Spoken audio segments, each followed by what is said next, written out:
Hey folks, David Stewart here. Let's talk about this guy right here, this wonderful character, Tom Bombadil. Tom Bombadillo with his boots that are a yellow, drawn here by Alan Lee, and I believe this sketch is from Tales from the Perilous Realm, a good little collection of Tolkien fairy tales, which I like. I've had a bunch of comments the last couple days about Tom Bombadil, and the stars are aligning. Why not make a video about him? And a lot of the comics specifically have been, kind of calling him a piece of Deus Ex Machina in Lord of the Rings. And I kind of wanted to make a little bit of a different analysis of that with Lord of the Rings in mind. Usually Deus Ex Machina, which means God of the Machine, refers to where you have some sort of divine intervention to solve an unsolvable plot problem. And if you go back to antiquity, what would happen is you might have somebody dressed as a god like come out at the end of a play and just sort of explain what happens to the characters, right? And that would be the way that you'd resolve a plot rather than having the characters figure out some way to cause all the conflict to end. A more recent example, or sort of the meaning it takes on now, is that you have an intervention that solves a plot problem that the characters can't solve. And a really good example from more contemporary cinema would be the end of Force Awakens, where you have Rey and Kylo Ren. They're having their lightsaber battle. There's no reason for them to stop fighting until one of them is dead. But we want two more movies with them in it, so the Earth literally tears asunder, and one goes one way and one goes the other way, and they can't continue fighting, right? And so that's like a piece of Deus Ex Machina. It's literally like an act of God, pulls them apart. It's completely like luck and chance that pulls them apart, because otherwise their resolution to their conflict would be to kill one person must die, right? So that's an example of how Deus Ex Machina is usually bad. Now, what we have in The Hobbit is you have Tom Bombadil come and save the hobbits from basically a perilous situation. And you meet Tom Bombadil when the four main hobbits, that's Frodo, Sam, Pippin, and Merry, go across this thing called the Hedge and go into the Old Forest. And the Old Forest is a very mysterious place, and they get captured by this semi-sentient tree called Old Man Willow. Tom Bombadil comes around the corner. He's collecting some flowers, and he sings to the tree and saves them.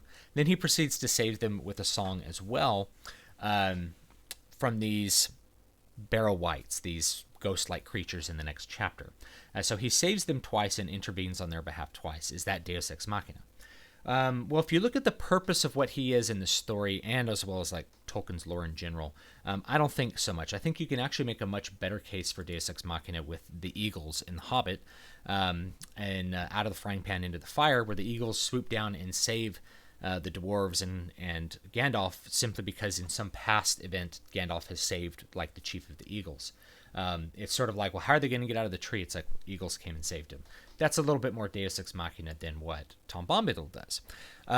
Because what we get, the purpose of Tom Bombadil and the Old Forest in particular in Lord of the Rings, is to signal to the characters, and really therefore to the readers, that you are leaving the world of the mundane and you are entering the world of the fantastic. And this world of the fantastic is a very dangerous world. So the Shire in Tolkien's books represents not just things that are mundane and simple, but things that are comfortable and safe.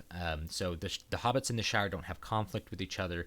They don't even really have a government, and they don't need one. They manage all of their relationships without any kind of need for like physical violence for the most part. So they walk across this hedge into the Old Forest, which has a reputation for being weird, and they encounter something really weird, which is a semi-sentient tree that tries to eat them. Then you have a godlike being called Tom Bombadil come along, sing a song, and make the tree let him go. You go to a fantastic place with Tom Bombadil, where he serves them food and stuff, and then you have another adventure that Tom Bombadil has to save them from with song. And the song is actually important if you know Tolkien's lore, because the world and all of its history is created through song.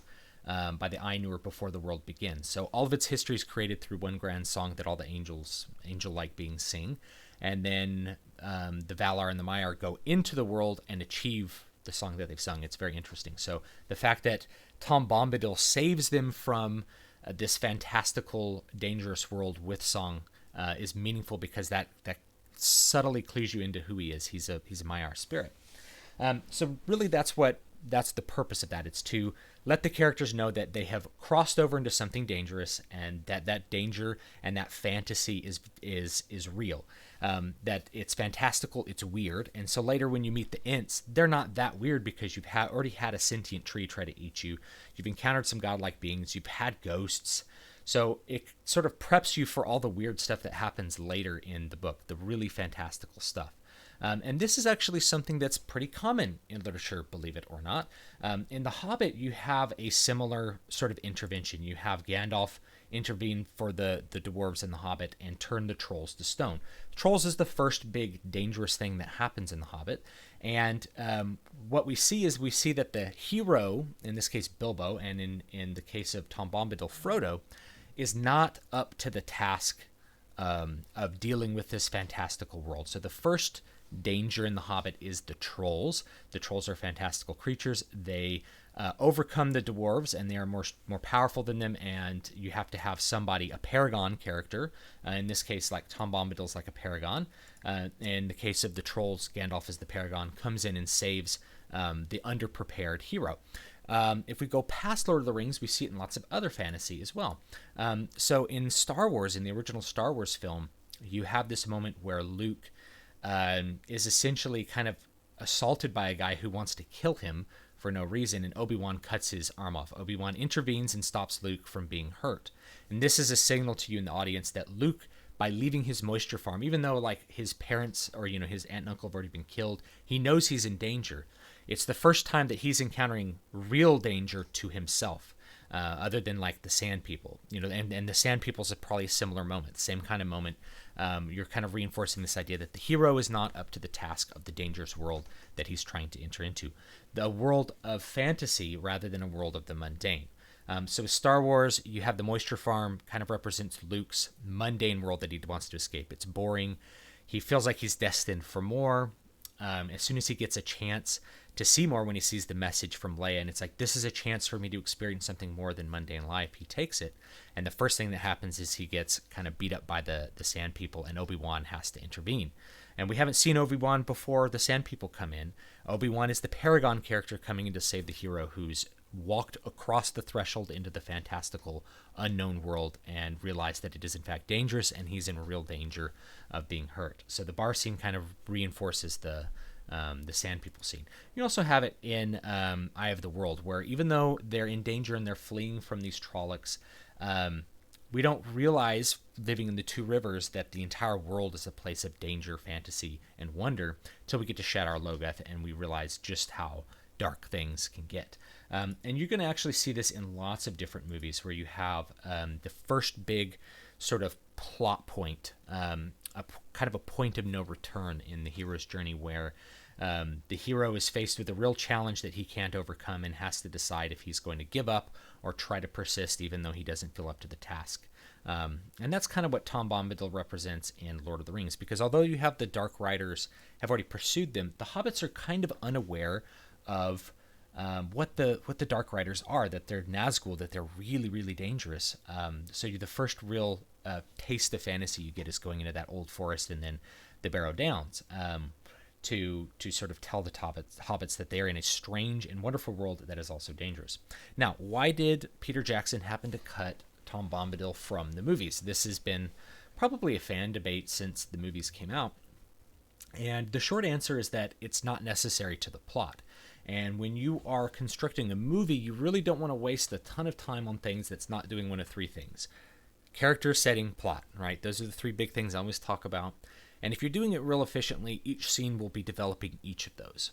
Well, Tom Bombadil, he doesn't really develop the setting that's relevant for the rest of the story. He's kind of in the old forest, by the Barrow Downs. Neither of those things has a really strong impact on what comes afterwards, maybe with the exception of Merry's sword that he gets out of the Barrow Downs and uses to kill the Witch King in the third book or third movie.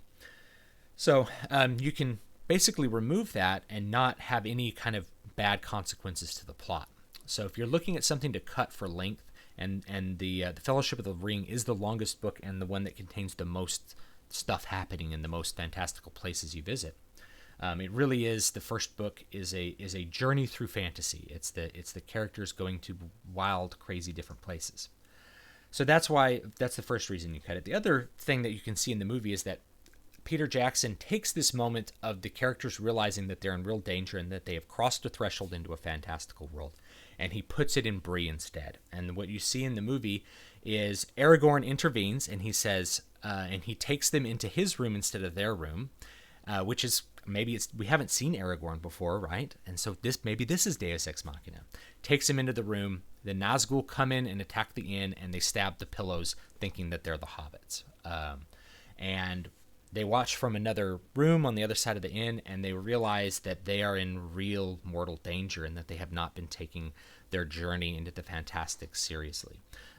So Peter Jackson was able to essentially accomplish the same purpose with a different scene and sort of manipulating what happens in Bree. And then you've saved yourself 30, 40, maybe even a whole hour worth of screen time of hobbits having adventures in the Old Forest and in the Barrow Downs that are not then contributing to the overall plot goals of even the first movie. The first movie, the plot goals are to like get the ring out and get it safe, and then you have kind of a failure of those plot goals when Boromir tries to take the ring, and you have the breaking of the Fellowship, which I think is it's kind of that Empire Strikes Back moment, but in the first movie. So anyway, that's something that you may see in lots of different pieces of fantasy. I know I've used them in my books, just as examples if you've read some of mine. So this kind of occurs in this book. This is Water of Awakening.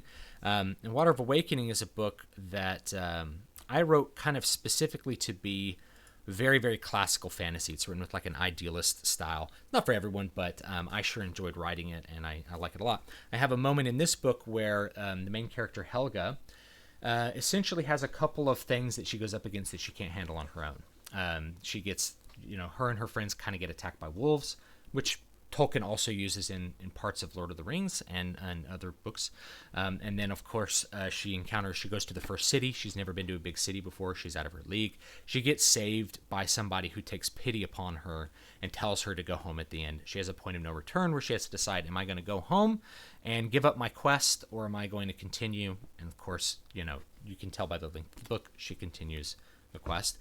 Also, Muramasa Blooddrinker, even though this is historical fiction or historical fantasy, one of the very first little scenes in this book, in the first act of the book, is where my main character, Tauku Yoshio, meets the killer that he's pursuing. I kind of drop you in the middle of this sort of pursuit of a killer, and the killer is empowered by sorcery, and Tauku realizes he can't overcome him.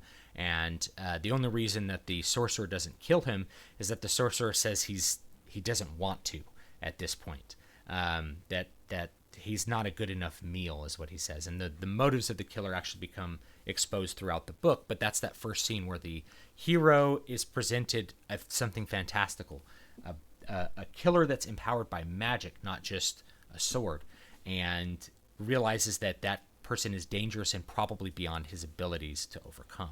And so I think Tom Bombadil kind of serves the same purpose in Lord of the Rings, and you may find lots of little events like that throughout lots of different literature, not just fantasy literature.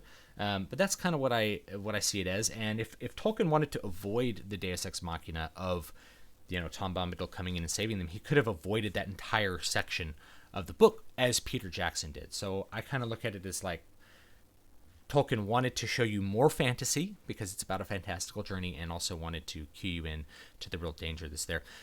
Thank you guys so much for watching and listening. And just to reiterate again, I've got the new books are out. Needle Ash, there's 3 of them, and if you're on my mailing list, you'll get all 3 for free for right now. You can check out my mailing list at dbspress.com/list and hop on it, and it should send you an email that will have at least the first 2, and I think I just got the 3rd one up on pre-order at Amazon today. So please check those out and give them a read. You may like them. They're written in a more contemporary style, unlike Water of Awakening, so probably appeal to more modern readers. And I do appreciate you giving me all the feedback, and I'll see you next time.